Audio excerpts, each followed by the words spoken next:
How are we going, everyone? Well, today I'll tell you something, it's a bit nippy out here. I've been outside on a machine getting the ground leveled, so I've been cutting out the site so I can get the hothouse going. It's exciting times, but I thought I'd come out in and quickly show you this raised garden bed, because we did the workshop the other day. We're doing another one this weekend and taking the guests around the place and showing them these raised garden beds. This one in particular we did a while ago. We had some tomatoes in here, we had a big zucchini growing here, some spring onions. You can see the leftovers or the remnants of this capsicum, which looks like it's been beaten to death, and it has, because our bloody sheep attacked it. That's how it's all, you know, sort of bitten off the tips here and on the side there. They really basically destroyed it. So anyway, it's going to come good, and there's an eggplant. We'll see how that goes over wintering, but I haven't top dressed this one since. But what I do want to talk about in this bed here is that we actually did this with the bean straw or pea straw on the wall. So we created a mulch wall, if you like, all the way around, and I've done it with a few other beds, but this one here I think is one of the earliest ones we did, and I haven't come back to inspect to see how the straw's decomposing. So this one's actually got bean straw on top, so come in nice and close. So we're going to dig up this side here and let's see what we find. So I'm grabbing a handful of straw, and you can see the soils on the inside. And inside the straw, look at that, we've got life. We've got worms in there, eating away, enjoying it. That is beautiful. I love that. Literally all the worms, I've made a mess of it, haven't I? That is what is, oh, there's a big worm. Nah. Anyway, worms are gonna come in there regardless because it's decomposing. And I think it's actually a good thing. If you've got walls like this, look at this side here. Look how, it's really, oh, that's the soil there. Look, that's the wall here. And the straw really helps to activate the soil to become that spongy sort of humus stuff that we want. See that clay sort of thing? It's almost like Play-Doh. Don't worry about the worms, they'll be fine. This is soft and tender, loving it. But here's the wall just on the outside of that. And it's a food source, and against the wall here, it hasn't decomposed at all. Look, it's quite dry. But on the inside, just where the soil meets into it, there's our buddies. Look at them all. Butchie boys in there. We've got worms everywhere here and all sorts of critters here decomposing this matter. That's beautiful. It's a food source. And the soil right next to it, well, here, this is it. Have a look at that. That is just superb, folks. And I think, you know, doing all these different trials, oh, I love it. Love it, love it, love it. All right, let me put this back. I think with all the different methods that I've been trying out, my favorite has to be the straw at the bottom. You can build it almost immediately, putting a big bale of straw or two, or whatever you need in a raised bed. And you can do this in the ground as well. Now, you don't have to fill the beds all the way up to the top if you've got raised beds like this, irrespective of what type of material you're using. If you're using timber, your metal beds, even if they're sitting on the soil as well, it doesn't matter.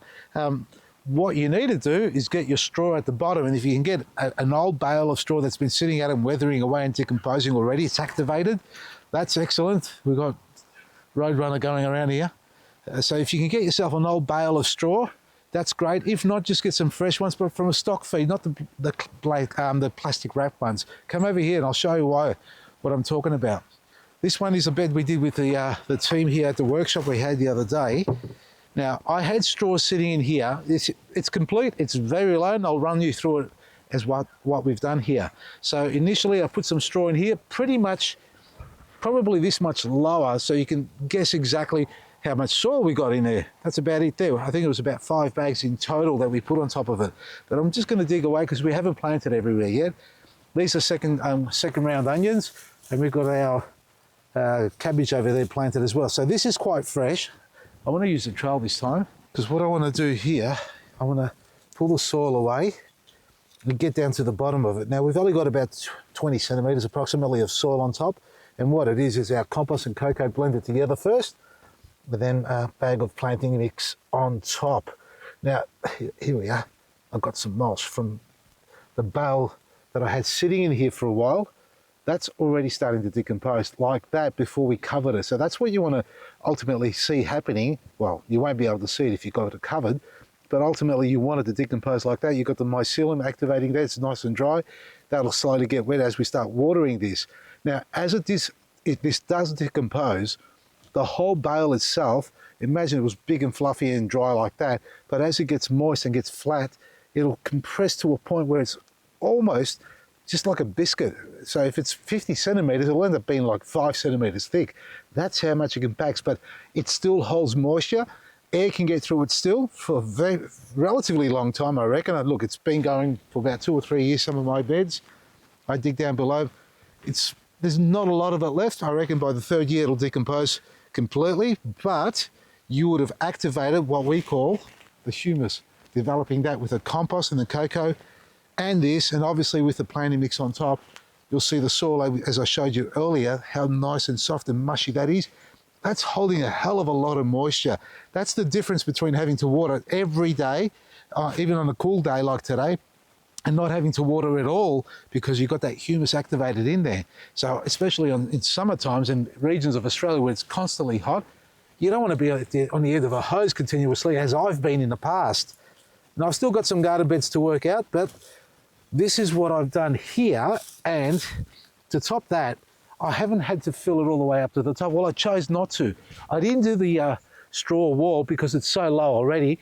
And really, at the end of the day, as the soil compacts and the straw compacts, that's only how much soil we got in between. I suppose I could have put a little bit of a barrier around it, but that doesn't matter. I don't think for this one here. The ideal thing is that you're layering. You've got your carbon, you've got your soil going in between there. So straw, compost, planting mix, straw, and just keep layering it like that. But start with straw at the bottom and twigs if you have. Really, really good. And the plants don't need more than about 20 or 30 centimeters to grow in, providing it's a nice and free space like that. You haven't got any ridges in between that create barriers. So folks, this is what you've got to be doing. Honestly, it's working a treat. And I'm slowly getting through all my beds, and you'll notice all the raised beds, they're sitting really low, and I'm not topping them up. It's too much money to invest in soil that to fill it up that high, and you don't need it. There's a lot of sort of body there that you've got to constantly hydrate. That's more water at the end of the day. And to develop that into a humus so that it can hold the moisture, it's going to take a lot longer. So start low, and slowly you can build it up layer by layer, but not straight away. I wouldn't. I reckon this is a great way, microclimate. If it gets too hot, that's a barrier in between. You've got a bit of shade there as well, I think. Well, that's what I think.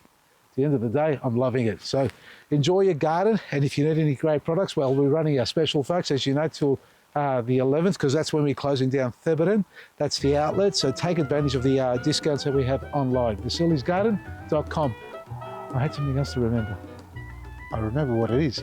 It's a Mother's Day gift voucher we're giving away, a $50 voucher, one at each outlet that we have, so there's plenty there to give away. All you need to do is shop online or in-store, and entry's closed Saturday, and the winner will be announced on 3AW Sunday, or winners in this case here, because we've got multiple outlets. So enjoy. From me, Vasili, Maresi.